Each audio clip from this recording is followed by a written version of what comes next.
bohong.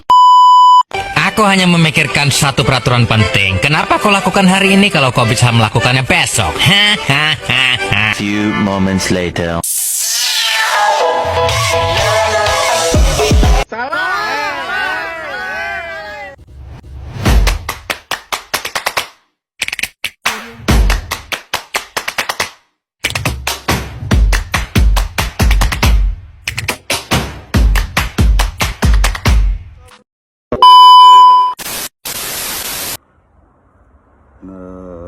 Oke, assalamualaikum warahmatullahi wabarakatuh. Salam sejahtera bagi kita semua. Pada kesempatan ini saya akan mempresentasikan analisis kritis saya tentang etika profesi pendidikan di era digital dalam lingkup ilmu pendidikan sekaligus refleksi peran kita sebagai generasi emas bangsa.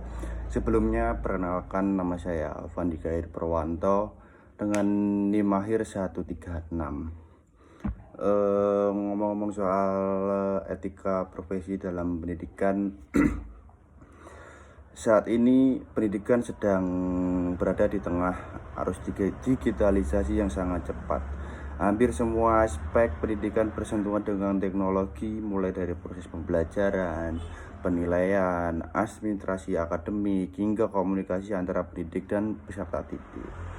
Namun, persoalan yang muncul bukan lagi soal mau atau tidak mau menggunakan teknologi, melainkan sejauh mana kita mampu menggunakan teknologi secara etis dan bertanggung jawab.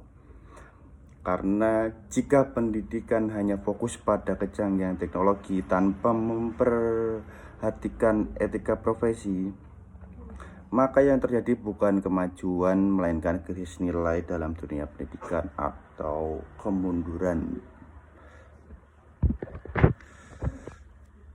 Dalam perspektif ilmu pendidikan, etika profesi bukan hanya kumpulan larangan atau kewajiban, tetapi merupakan pondasi utama atau pondasi moral dari praktik pendidikan itu sendiri. Pendidikan sejatinya adalah proses memanusiakan manusia. Oleh karena itu, etika profesi pendidikan berfungsi untuk menjaga agar proses tersebut tetap berjalan sesuai dengan nilai kemanusiaan, keadilan, dan tanggung jawab sosial. Masalahnya, di era digital, etika profesi sering diposisikan sebagai aspek sekunder. Banyak pendidik dan institusi pendidikan lebih fokus pada satu, penguasaan platform digital, target capaian akademik, dan efisiensi waktu dan administrasi. Sementara aspek etika seperti integritas, keteladanan, relasi kemanusiaan justru mulai terpinggirkan atau tersingkirkan oleh tenaga pendidik tersebut. Ini menunjukkan adanya ketimpangan kemajuan teknologi dan kedewasaan etika dalam pendidikan.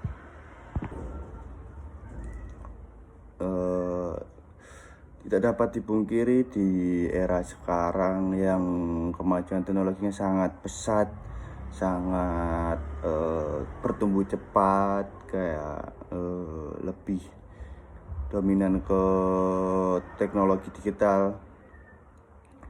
Terus di era digital membawa banyak peluang bagi dunia pendidikan. Akses terhadap sumber belajar semakin luas, pembelajaran menjadi lebih fleksibel, dan inovasi pendidikan berkembang pesat. Namun yang harus kita pahami secara kritis, kita juga perlu melihat sisi gelap dari digitalisasi pendidikan. Kemudahan yang ditawarkan teknologi seringkali menciptakan seperti kayak budaya instan, minimnya proses berpikir reflektif, atau sekarang kayak seseorang tuh bergantung kepada AI. Terus yang ketiga, ketergantungan pada teknologi. Dalam konteks ini, pendidikan beresiko bergeser dari proses pembentukan karakter menjadi sekedar proses penyelesaian tugas. Jika kondisi ini dibiarkan terus-menerus, kayak dimaklumi terus-menerus, pendidikan beresiko ada kemunduran. Maka pendidikan kehilangan makna substantifnya dan hanya menjadi aktivitas administratif berbasis digital. Oke teman-teman, sebelum masuk pada analisis kritis saya akan memaparkan sebuah studi kasus yang mencerminkan dilema etika profesi pendidikan di era digital. Dalam sebuah institusi pendidikan, proses pembelajaran dilakukan secara daring menggunakan sistem learning management dan aplikasi instan.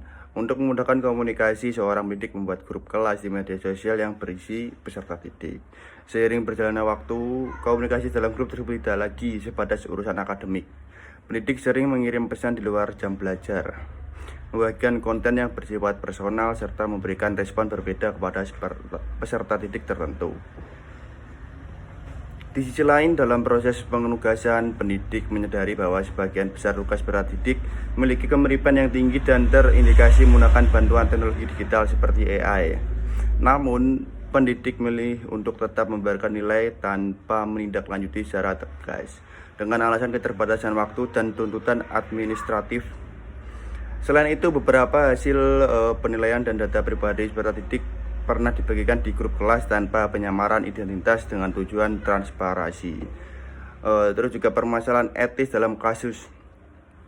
Jika dilihat secara kritis, studi kasus ini memunculkan beberapa persoalan etika profesi pendidikan, antara lain kaburnya batas profesional antara pendidik dan peserta didik di ruang digital. 2. Penegakan integritas akademik khususnya terkait plagiarisme dan penggunaan teknologi secara tidak etis. Yang ketiga, itu ada pelanggaran privasi dan kerahasiaan data peserta didik. Terus yang keempat, keteladanan digital pendidik sebelum sepenuhnya mencerminkan nilai profesional. Kasus ini menunjukkan bahwa masalah etika profesi di era digital seringkali tidak muncul secara ekstrim, tetapi hadir dalam bentuk praktik sehari-hari yang dianggap wajar. Terus dilema etika yang muncul itu, yang menarik dari kasus ini adalah adanya dilema etika. Di satu posisi, pendidik dituntut untuk adaptif terhadap teknologi dan menjaga kedekatan dengan peserta didik. Namun, di sisi lain, pendidik tetap memiliki tanggung jawab moral untuk menjaga profesionalitas, keadilan, dan integritas. Ketika kemudian digital tidak diimbangi dengan kesadaran etika, maka praktik pendidikan justru berpotensi menyimpang dari tujuan dasarnya.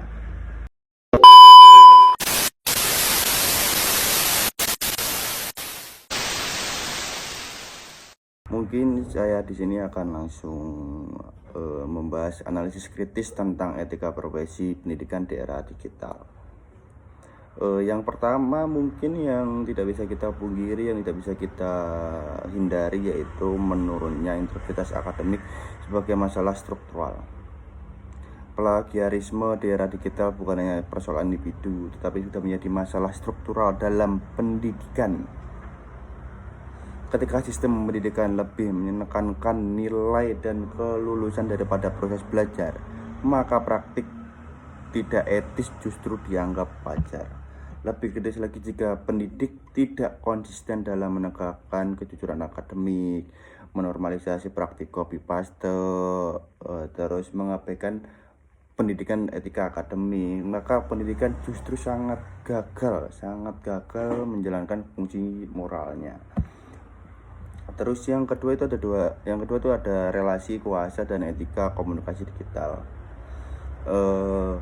Teknologi digital menciptakan ruang komunikasi yang lebih terbuka, tetapi juga memperbesar potensi penyalahgunaan relasi kuasa antara pendidik dan peserta didik. Dalam ilmu pendidikan, relasi ini seharusnya bersifat edukatif, bukan ekspoliatif. Ketika batas profesional pendidik tidak dijaga, maka relasi tersebut berpotensi menimbulkan ketidakadilan dan ketidaknyamanan. Hal ini menunjukkan bahwa etika profesi belum sepenuhnya diinternalisasi dalam praktik pendidikan digital. Terus yang ketiga itu ada privasi data atau kayak seperti isu etika yang sering diabaikan. Dalam sistem pendidikan digital, data peserta didik sering diperlakukan sebagai komoditas, bukan sebagai hak yang harus dilindungi. secara kritis kita pahami, lemahnya kesadaran etika terhadap privasi menunjukkan bahwa pendidikan masih tertinggal dan memahami implikasi moral dari teknologi digital. Padahal, teman-teman, perlindungan data bukan hanya isu teknis, tapi juga isu etika dan kemanusiaan. Maka dari itu kita sebagai pendidik itu harus benar-benar bisa menjaga privasi seorang peserta didik. Terus yang keempat itu ada krisis keteladanan di ruang digital. Pendidik di era digital tidak hanya menjadi teladan di kelas, tapi juga di media sosial. Karena sekarang media sosial sangat bisa dijangkau oleh siapapun dan dimanapun. Namun, realitas menunjukkan bahwa banyak pendidik belum sepenuhnya menyadari perannya sebagai role model digital. Ketika perilaku digital pendidik tidak mencerminkan nilai pendidikan, maka wibawa profesi ikut dipertaruhkan. Karena guru itu digugulan ditiru. Ini menjadi kritik penting bahwa etika profesi belum sepenuhnya beradaptasi dengan realitas digital. Terus yang kelima, teman-teman, ada ketimpangan digital sebagai pelanggaran etika keadilan. Digitalisasi pendidikan sering dianggap sebagai kemajuan nasional, namun tidak semua peserta didik memiliki akses teknologi yang setara. Seperti teman-teman kita yang ada di daerah timur, seperti Papua dan lain sebagainya, itu pemerataan teknologi itu belum merata, teman-teman. Dari sudut pandang etika profesi, kondisi ini menunjukkan adanya ketidakadilan struktural, adanya ketimpangan lah. Pendidikan seharusnya menjadi alat pemerataan, bukan justru memperlebar kesenjangan sosial antara masyarakat yang ada di Indonesia. Terus ada peran ilmu pendidikan, yaitu kayak membangun sikap kritis terhadap teknologi. Ilmu pendidikan seharusnya tidak hanya mengikuti arus teknologi aja.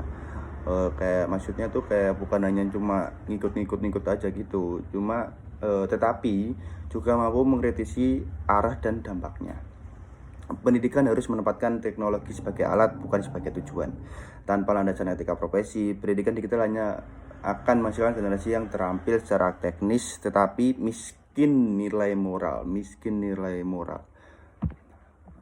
Terus refleksi kita nih sebagai generasi emas bangsa nih, kita nantinya kan teman-teman saya dan teman-teman juga nantinya akan menjadi generasi emas, generasi yang kadang-kadang akan terjadi pada tahun 2045 nih.